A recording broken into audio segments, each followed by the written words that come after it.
بسم اللہ الرحمن الرحیم۔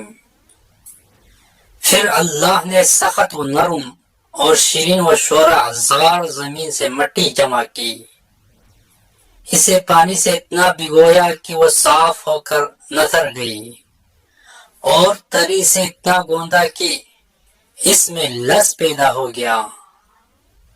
اس سے ایک ایسی صورت بنائی جس میں موڑ ہے اور جوڑ اعضاء ہے اور مختلف حصے ہیں، اسے یہاں تک سکھایا کہ وہ خود تھم سکی، اور اتنا سخت کیا کہ وہ کھنکھنانے لگی۔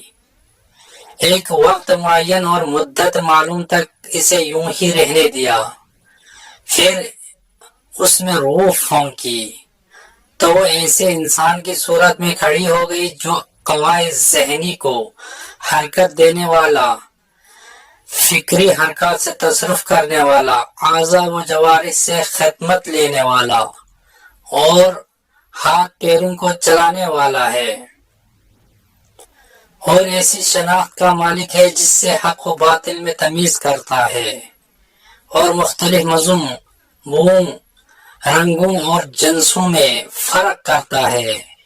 خود رنگا رنگ کی مٹی اور ملتی جلتی ہوئی موافق چیزوں اور مخالف ضدوں اور متضاد خلطوں سے اس کا خمیر ہوا ہے، یعنی گرمی، سردی، تری، خشکی کا پیکر ہے۔ والسلام علیکم ورحمۃ اللہ وبرکاتہ۔ ناظرین، اس طرح کی اچھی ویڈیو دیکھنے کے لیے علی والا ٹی وی کو سبسکرائب کریں۔ شکریہ۔